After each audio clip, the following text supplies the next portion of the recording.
اما من استغنا فانت له تصدى وما عليك الا يزكى، لیکن وہ ہے جو پرواہ نہیں کرتا تو آپ ہیں اس کی طرف خوب دھیان رکھنے والے، اور آپ پر نہیں ہے ذمہ کہ وہ پاکیزگی حاصل نہ کر سکا۔ سامعین، آج ہماری سورہ عبس کی آیت مبارکہ نمبر 7 تک کی تلاوت و ترجمہ کا شرف نصیب ہوا۔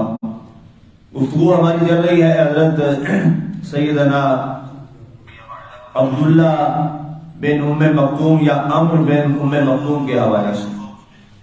اب یہاں پہ آیت مبارکہ نمبر 5 میں اللہ نے فرمایا اما من استغنا، لیکن وہ ہے جو پرواہ نہیں کرتا۔ اب اس میں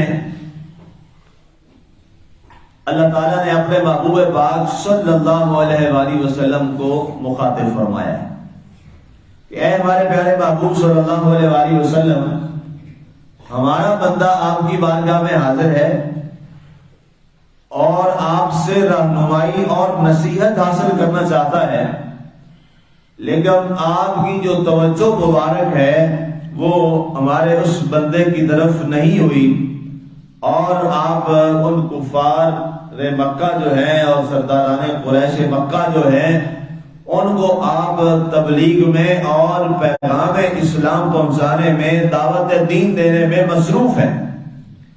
اب یہاں پر جو اہم ترین بات ہے وہ یہ سمجھنے والی ہے کہ جناب رسول اللہ، ایک بڑی خوبصورت بات لکھی مفسر نے کہ اگر کائنات کی ساری نیکیاں اکٹھی کر لی جائیں، کائنات کی ساری نیکیاں اکٹھی کر لی جائیں تو اس نیکی کے برابر نہیں ہو سکتی جو اس لمحہ جناب رسول اللہ صلی اللہ علیہ وآلہ وسلم دنیا کے سب سے بڑے کافروں کو دعوت دین دے رہے ہیں۔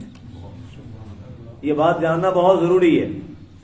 اس لیے یہ بات جاننا ضروری ہے کہ ظاہر ہے یہ شیطان جو ہے یہ بہت زیادہ سخت حملہ کرتا ہے انسان پر، اور خاص طور پہ جہاں نبیوں اور رسولوں کی بات آتی ہے وہاں تو اس کا اٹیک بہت زیادہ ہوتا ہے انسان پر۔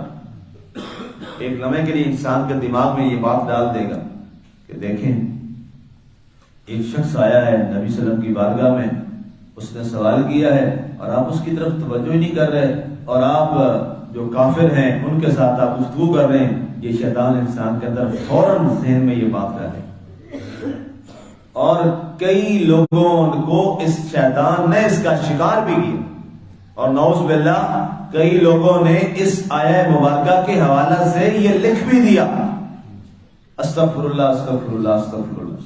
تو یاد رکھیے سارے دین کا مدار ہے کس کی ذات پہ؟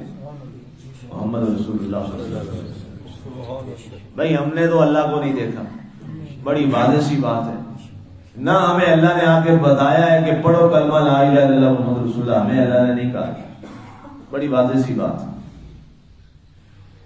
ہمیں اللہ نے نماز کا براہ راست آپ میں سے کسی کو مجھے کہا ہے؟ نہیں کہا نا۔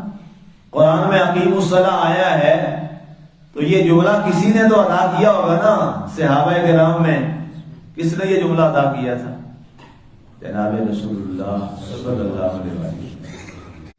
یا جبریل چلے، ہم تو اس زمانے میں ہیں، اس زمانے میں تو صحابہ کرام تھے، کسی ایک صحابی کے پاس براہ راست جبریل آ گیا ہو اور اس نے کہا ہو اقیم الصلاۃ، صحابہ نماز پڑھو، نہیں آیا نا، نہیں آیا، کسی ایک کے پاس نہیں آیا۔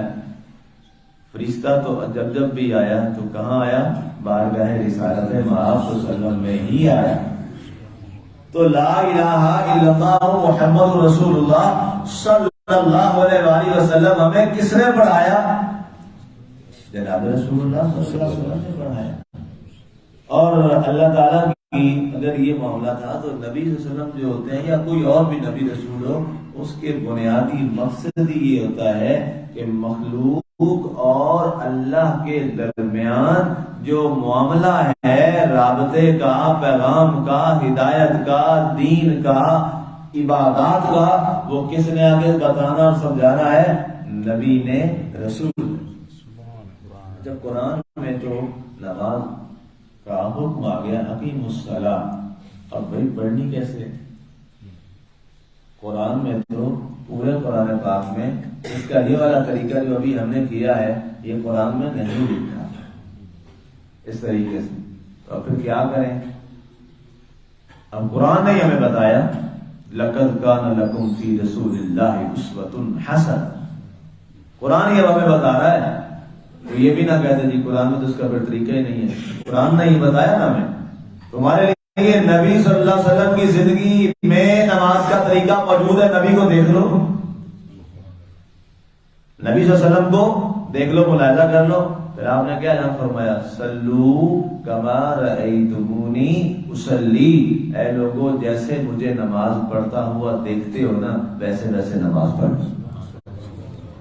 ٹھیک ہے، ویسے ویسے نماز پڑھ لو۔ اب یہ جو ہم نے طریقہ اپنایا اور جیسے ہم نے نماز پڑھی، صحابہ کرام نے رضوان اللہ تعالی مجمعین نے جیسے آقا کریم علیہ الصلوۃ والسلام کو نماز پڑھاتے ہوئے دیکھا اسی طرح انہوں نے پیچھے پڑھنا شروع کر دیا، اور آج ہم تک یہ طریقہ پہنچا، اس واسطے سے پہنچتا پہنچتا یہاں تک پہنچا اور ہمارے بعد آگے پہنچے گا۔ تو مقصد کیا ہے کہ نبی اور رسول جو ہے یہ بنیادی طور پر دین کا سارا مدار اس پر کھڑا ہے، یہ یاد رکھیے گا۔ اس لیے جو ہی کبھی کوئی ایسی سوچ آئے تو فوراً پڑھے لا حول ولا قوت الا باللہ العلی العظیم، یہ شیطان کا اٹیک اور اس کا حملہ ہوتا ہے، کیونکہ دنیا پر اللہ کا نائب اور اللہ کا جو خلیفہ ہے وہ حضرت انسان ہی ہے، انی جاعل فی الارض خلیفہ، یہ بھی اللہ کا اعلان ہے، کوئی انسان نہیں کہہ رہا، اللہ خود اعلان فرما رہا۔ اب یہاں فرمایا گیا، آپ نے توجہ نہ فرمائی، فَأَنْتَ لَهُ تَصَدَّعْ، تو آپ ہیں کہ اس کی طرف خوب دھیان رکھنے والے، آپ جو ہیں اس کی طرف پوری توجہ کر رہے ہیں ان کی طرف۔ وَمَا عَلَيْكَ أَلَّا يَزَّكَّىٰ، اور اے محبوب صلی اللہ علیہ وآلہ وسلم ہم جانتے ہیں کہ آپ کا ان کی طرف ابن ام مکتوم کی طرف توجہ نہ فرمانا اور عتبہ کی طرف اور ابو جہل کی طرف آپ کی توجہ فرمانا اور انہیں دین کی دعوت دینا، اس میں اصل مقصد آپ کا جو ہے وہ ہم جانتے ہیں، ہم سمجھتے ہیں، ہمیں معلوم ہے کہ آپ یہ چاہتے ہیں کہ یہ پاکیزہ ہو جائیں، یہ دین میں آ جائیں، یہ اسلام قبول کر لیں اور بتوں کی روش کو چھوڑ دیں، آپ انہیں پاک کرنا چاہتے ہیں۔ یہ ظاہر ہے جو بت ہیں وہ تو نجس ہیں، وہ تو ناپاک ہیں، اور ناپاکی ان کے دلوں میں اس وقت پھوٹ پھوٹ کے بھری ہوئی ہے، آپ یہ چاہتے ہیں کہ ان کو پاک کر دیا جائے، اس لیے آپ نے اس کی طرف توجہ نہیں کی، اور ظاہر ہے وہ تو پاک ہو چکے ہیں اور اللہ نے انہیں آپ کے توسل سے ہدایت دے دی ہے۔ اب وہ مسئلہ تو بعد میں بھی بتایا جا سکتا ہے کچھ دیر کے بعد، لیکن ان کا جو مسئلہ ہے یہ بہت بڑا مسئلہ ہے کہ انہیں کسی طرح پاک کیا جائے۔ تو اللہ نے فرمایا محبوب صلی اللہ علیہ وسلم آپ اپنے آپ کو اس قدر پریشانی میں نہ ڈالا کریں، اس قدر آپ پریشان نہ ہوا کریں کہ یہ لوگ دین میں کیوں نہیں آ رہے۔ اللہ تعالیٰ کی ذات جو ہے وہ چاہے گا تو ان کو ہدایت کا راستہ دکھا دے گا۔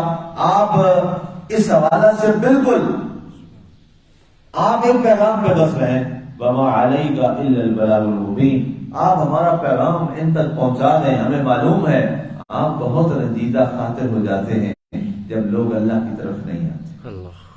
اس سے دیکھیں ہمارے نبی صلی اللہ علیہ وسلم کو دین سے کس قدر محبت اور الفت تھی۔ سبحان اللہ، کیا آپ کی تمنا اور خواہش تھی کہ ساری انسانیت جو ہے وہ اللہ کی بارگاہ میں جھک جائے اور جہنم میں کوئی بشر بھی نہ جائے، سارے جنتی ہو جائے۔ سبحان اللہ، یہ آپ کی تمنا اور خواہش تھی، اسی لیے وہ یہ ساری تکلیفیں برداشت کی۔ اور رات کی ایک جگہ پہ اسی صورت کے حوالے سے گفتگو ہو رہی تھی، تو میں نے کہا جی ہمیں یہ بات دیکھنی چاہیے اور سوچنی چاہیے کہ اللہ کے رسول صلی اللہ علیہ وآلہ وسلم نے کس قدر دین کے لیے قربانیاں پیش کی۔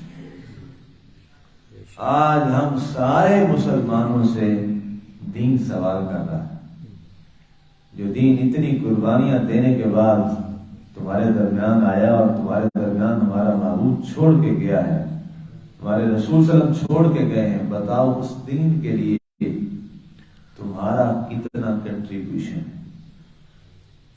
یہ ضرور سوال ہے جو ہم سب سے ہمارا ضمیر پوچھتا ہے، اور یہ سوال ہم سب سے کیا جانا چاہیے کہ ہمارا دین کے لیے کتنا حصہ ہے جو ہم نے ملایا ہے، ہمارا کنٹریبیوشن کیا ہے دین کے لیے۔ یقین کریں بہت تکلیف ہوتی ہے جب یہ جملہ اور یہ سوال آتا ہے، جب یہ سوال آتا ہے تو تکلیف ہوتی ہے۔ سارا دن